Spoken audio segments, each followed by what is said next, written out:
97underground.com, Baltimore's pure rock. Hi, this is Michael Spedden, 97underground.com, Baltimore's pure rock worldwide. Welcome to our YouTube page where you can find all of the national and local band interviews from my show, www.youtube.com/97underground, Michael Spedden.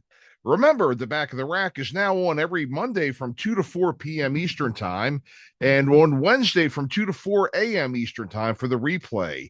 Download the free app from 97underground.com and listen anytime, anywhere. And hit that like and subscribe button and allow notifications so you'll know whenever a new episode launches. Enjoy the interview. Hey, folks, Michael Spedden here, and welcome to the Michael Spedden interviews here on YouTube for 97underground.com. Today, I've got a special treat for you. I have Rudy Sarzo, bassist for Quiet Riot, and then over the years, we know he's been with Whitesnake, Ozzy, Dio, Blue Oyster Cult, I believe the Guess Who as well, and he was just a great interview. I think you're really going to enjoy this here, so make sure you stick around and listen to it here. Remember, the Back of the Rack is now on every Monday from 2 to 4 p.m. Eastern. Our replay is every Wednesday from 2 to 4 a.m. Eastern. Download the 97underground.com free app.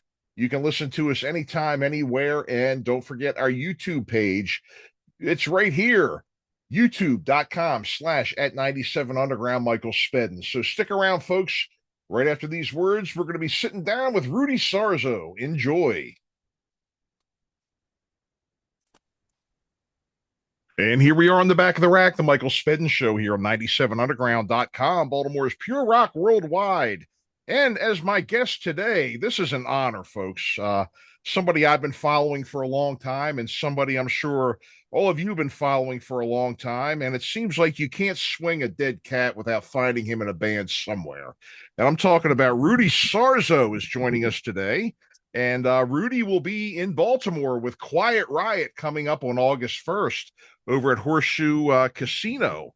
So, Rudy, it is an honor and a pleasure to have you here on the show today. How are you? Well, not until you mentioned the dead cat. Well, hey, I'm still trying to get over the dead cat. Okay, sure. I know it's just a metaphor, but okay. Of course. I am blessed. I mean, they're busy touring with Quiet Riot and trying to survive delayed and canceled flights and all of that. Oh, wow. Yeah. Yeah. I guess after a while, sometimes with things, Spinal Tap ends up ringing true, huh? Oh my God. You know what is, I gotta tell you, I've been on tour with bands when I'm sitting in the lounge and everybody's watching Spinal Tap. And I'm the only guy who gets it. I'm the only one who looks around and says, I can't believe nobody else sees that we're living this. That's right on the screen. We're experiencing it. It's the truth. It's the truth, It is. I mean, it wouldn't be so funny if stuff like that didn't come pretty damn close to happening a lot of times, First time I watched it, I went to the theater with my wife, and we walked out and we go, what was that? We didn't get it because we thought that it was a documentary of a real band. Yeah. It's so freaking accurate. It is. Everybody that I've spoken to has had some kind of a moment like that in their playing career and everything, and it really rings true a lot of times, So, Quiet Riot, you're here with Quiet Riot next week, and they're a band that's helped shape the metal scene since the early 80s. You all were right around the beginning of that movement that came out of LA. And what do you remember about the time, leading up to the release of Metal Health and the way it took off? One thing that I remember hearing in a lot of interviews, Kevin DeBro was talking a lot about the scene at the time and how, you guys were out there doing a great job playing and everything. And the record companies were all after bands like the Knack, and you all couldn't even get, anybody to, look your way. So what was it like, finally getting this chance and having that album just explode the way it did? Yeah, that's a great question. How much time do we have? Oh, we have time, my friend. Because it would take the whole 80s to talk about it. Right. The 80s, Sure. And Well, actually, yeah. So pretty much we're talking about 1978, 79 when I actually joined Quiet Riot. Around that time, we were playing in places like the Starwood, and they would have an eclectic, booking of bands. They Hmm. will have national acts, bands that were already signed to record deals, and then they will have local bands or brand new bands like coming from out of town that were not signed. Hmm. Case in point, Devo. I was in Right. Quiet Riot, and I see Devo's first show in Los Angeles, Hmm. and I'm looking at it and I'm going, these guys are going to get signed really fast Hmm. because it was so different and so well done, even in a very homemade stage of their production. Hmm. You could see what they were trying to do, and if you put some money behind that, the thing would explode, and obviously it did. So that was really fresh. And what was happening is that not only Quiet Riot, but many bands that from the '80s, well known from the '80s, were struggling in the '70s. Like there was a formation of Motley Crue named London, Nikki Oh yeah. Sixx's band. They were struggling just like we were. Mickey Rat that turned into Rat. Hmm. Um, Blackie Lawless had something kind of like Wasp. Don Dokken had his own band, and everybody was struggling because by then Van Halen was the last rock band to get signed out of that, Sunset Strip band. Van Hmm. Halen used to play at Gazzari's. They were like the house band at Gazzari's, which is Hmm. on the Strip, a little bit west of the Rainbow Bar and Grill. On the Sure. Strip, you have the uh, you got the whiskey, you got the Roxy. Right next door is the Rainbow, and right about a couple of hundred feet you have Gazaris. So it was like a Mm. whole strip, and everybody from everywhere outside of LA used to go to LA, Los Angeles, just like I did, in search of other musicians with the same collective consciousness about getting a band together, getting a record deal, and going on the road, and so on. So, you would walk into the Rainbow Bar and Grill, which used to be our personal uh, social network. Hmm. This is before internet, and Right. you have to be there. You couldn't stay at home. If you stay at home, the possibilities of missing out on that gig were huge. Hmm. So you have to go out every single night, even Oh if you yeah. couldn't afford it. Don't buy a drink. Just walk around Hmm. inside of the Rainbow. Go from booth to booth, see who would invite you to sit down and maybe hang out for a little bit, look around, see if you see anything interesting going on, and make yourself known, make yourself seen. Every night you have to dress up like a rock star ready to hit the stage. We all did. Hmm. you know Oh, and we so were yeah, doing it that here was. too. Oh, I bet. Yeah, it Yeah. was all over the country. I mean, because before I got to LA, I was basically in the Chicago scene, and it was Mm. just like that too. We were playing in the whole Midwest, all the clubs, and it was just like that. Cheap Trick was the band that had just gotten signed at that time Oh, in the mid '70s. Yeah, yeah, this yeah, is right. that's before I headed out to Los Angeles. And what was really interesting about Cheap Trick is that I thought they were purely a great American rock band, but they could go between new wave Yes. and Hmm. rock band. They could play with anybody. Yeah, yeah. You know. Sure. Yeah, yeah. You could match Cheap Trick up. I mean, and you see with the tours that they're on now, they're out with Rod Stewart now. They've been out with REO Oh yeah. Speedwagon. They've been out with heavier bands, and they've been out with Kiss, lighter bands too, you know? Aerosmith, Kiss, anybody. Yeah, yeah. Yeah, yeah, Hmm. yeah, yeah. So Quiet Riot was a part of the struggling uh, rock bands, which actually led to Randy leave Quiet Riot, that version of the band, Hmm. to head out to play with Ozzy.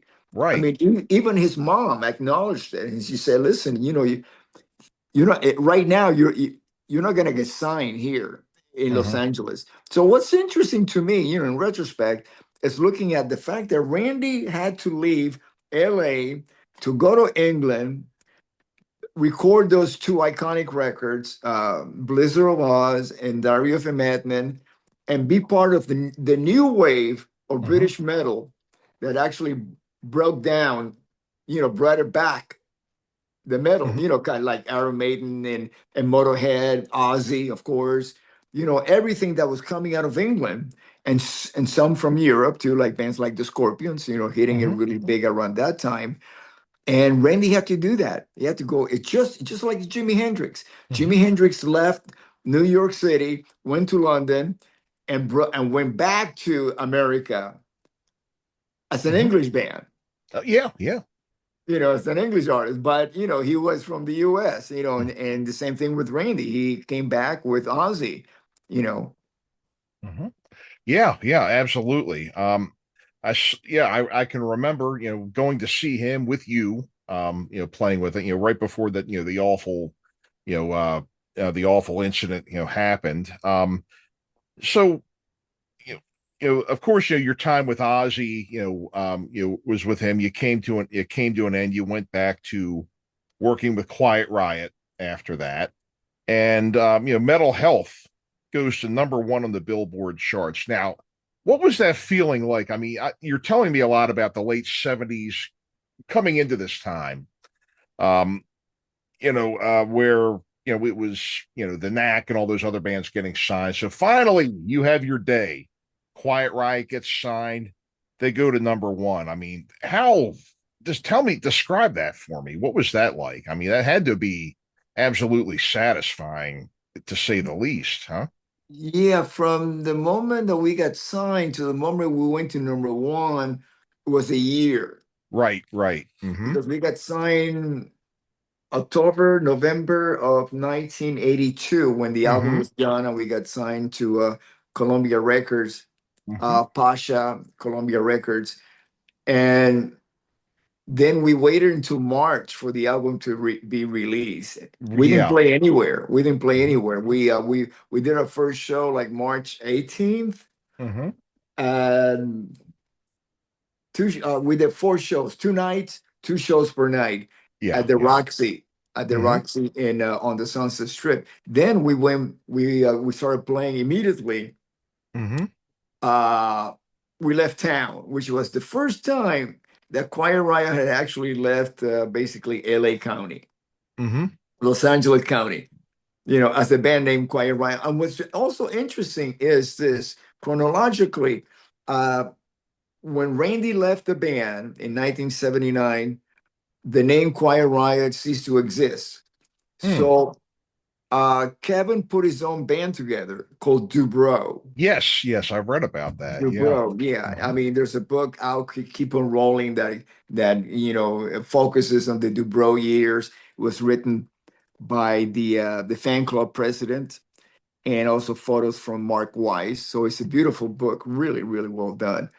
And so when I got the call to play on one song as a tribute to Randy's memory, a song called Thunderbird that's on the Mental Yep. Health record, Mm-hmm. uh, I was still a member of Ozzy, but Randy had passed away. This is like September of 1982 when I went in Mm-hmm. the studio to record that one song. And the band was still Dubrow.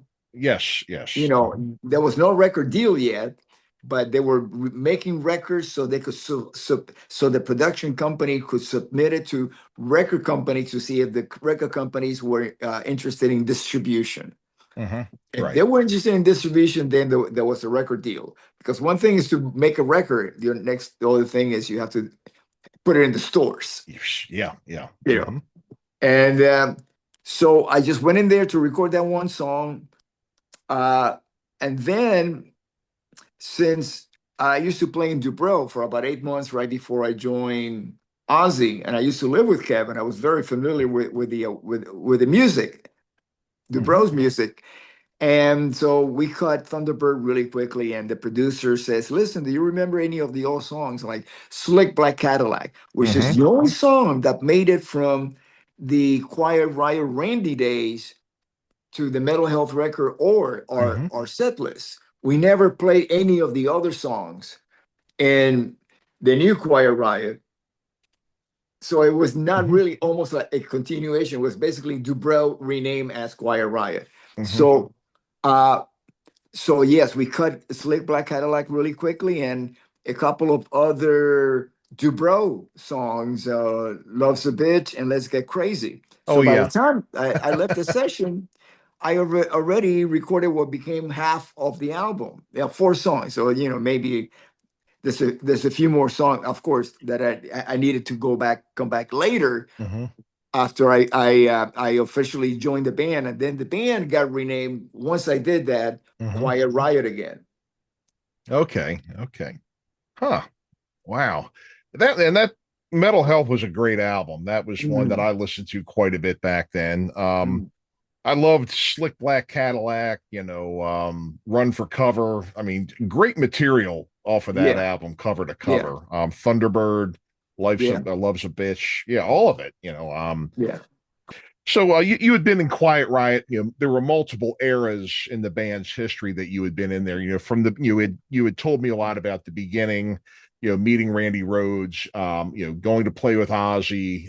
The Dubrow era. And you had come back and I guess toured or been with the band several other times over the years since then. Tell us about that a bit.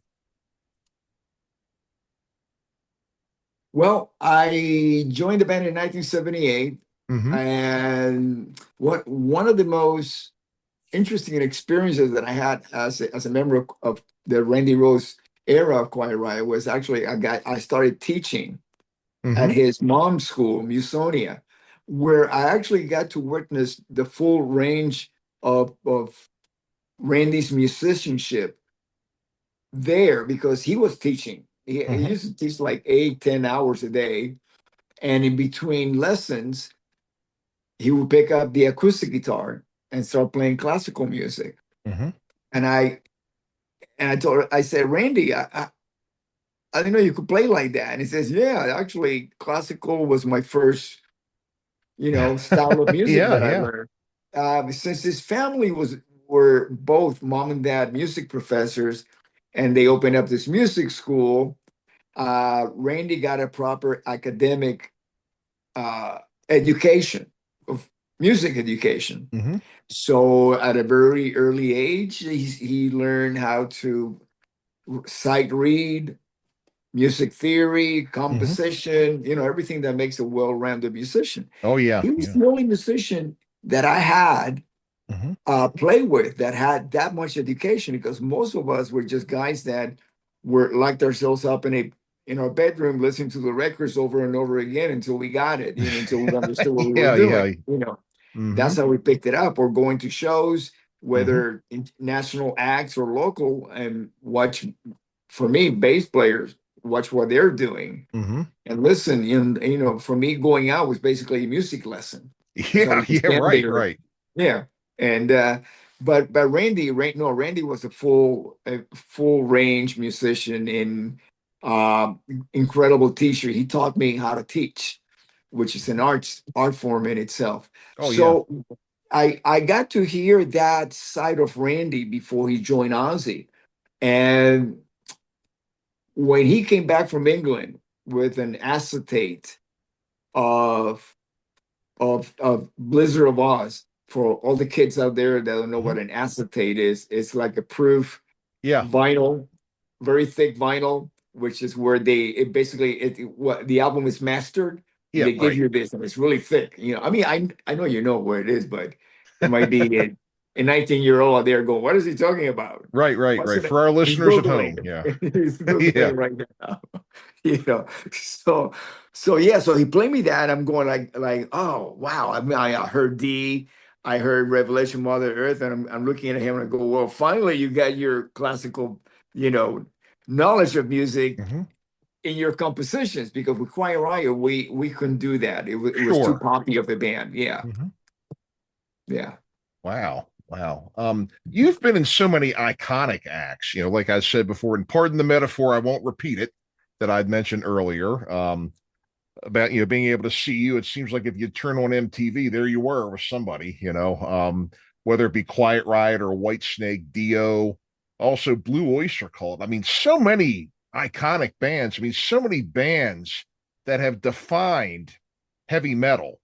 Whenever ask somebody, what is heavy metal, you name all these acts that you've played with.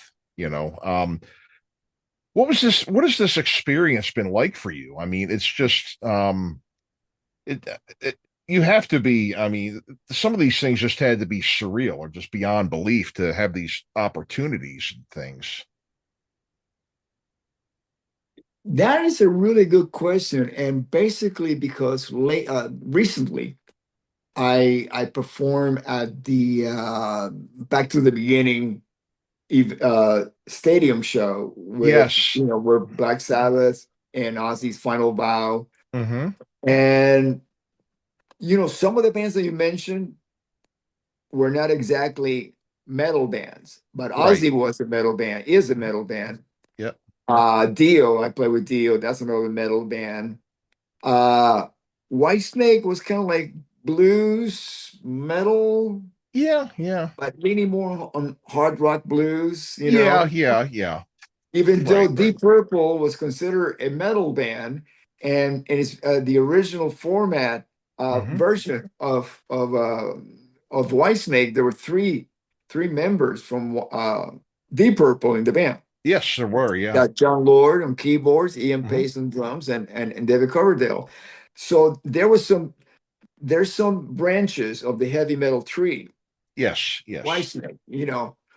And Blue Oyster Cult, they had what they call a American metal following, you Yep. know. Mm-hmm. Uh, so so I go back and it's a heavy metal bill, Right, right. Mm-hmm. I'd be back to the beginning. And I'm playing with some really metal heavyweights, and in the and in the band that I was in, and I was surrounded by all these iconic heavy metal bands and artists, and it just brought it back. And I made, it's like basically because I grew up with a top 40 environment when Mm-hmm. I was very young, and I learned how to play different styles, and just to be able to get up there and play.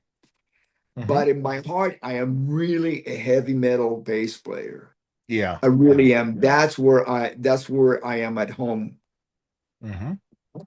Definitely. You Right, know. right. I can tell by your style and everything. You definitely are. Yeah, you most definitely are a heavy metal bass player.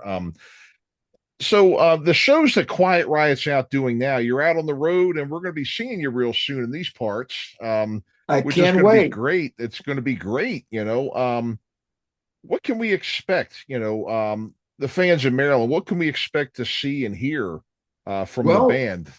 yeah, we do most of the mental health record and the condition critical record. There's Mm-hmm. some surprises Mm-hmm. in there that we throw in, which are reference to our band members, such as Jizzy, Mm-hmm. Jizzy Pearl Oh from yeah. Love Hate, Johnny Mm-hmm. Kelly from Typo Negative.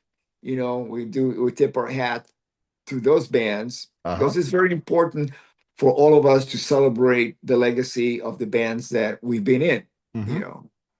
And Alex, our guitar player, Alex Grossi, has been in the band for almost by now 25 years. Right, right, right, right. He's the official third guitar player in Quiet Riot. Randy Rose being first, and Mm-hmm. then Carlos Cavazo, and now Alex Grossi. And so what we do is a celebration of the legacy of Quiet Riot, Sure.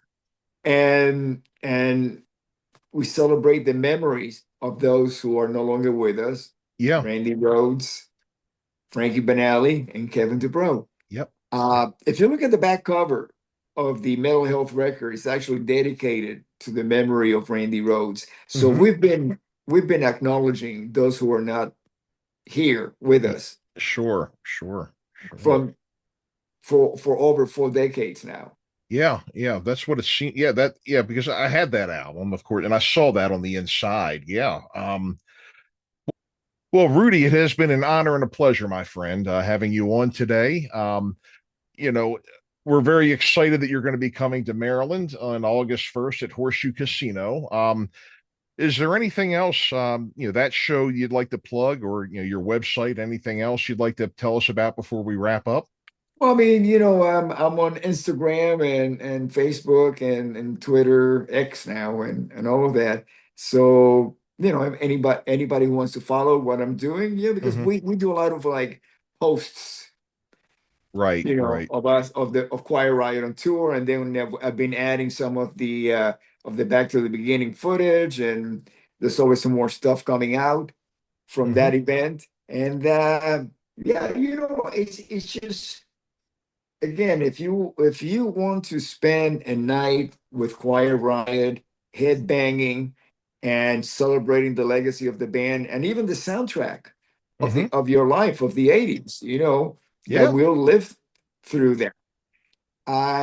We look forward to headbanging along with you all at the Horseshoe Casino, August 1st. Wonderful. Well, we're definitely looking forward to seeing you, Rudy, again. It's always a pleasure when you come through town. We all love coming out to see you. And remember, folks, August 1st at Horseshoe Casino. So we will be back right after these words. We've had Rudy Sarzo with us today. You're listening to The Back of the Rack, the Michael Spedden Show here on 97underground.com, Baltimore's Pure Rock Worldwide. Stick around. We'll be back right after these words.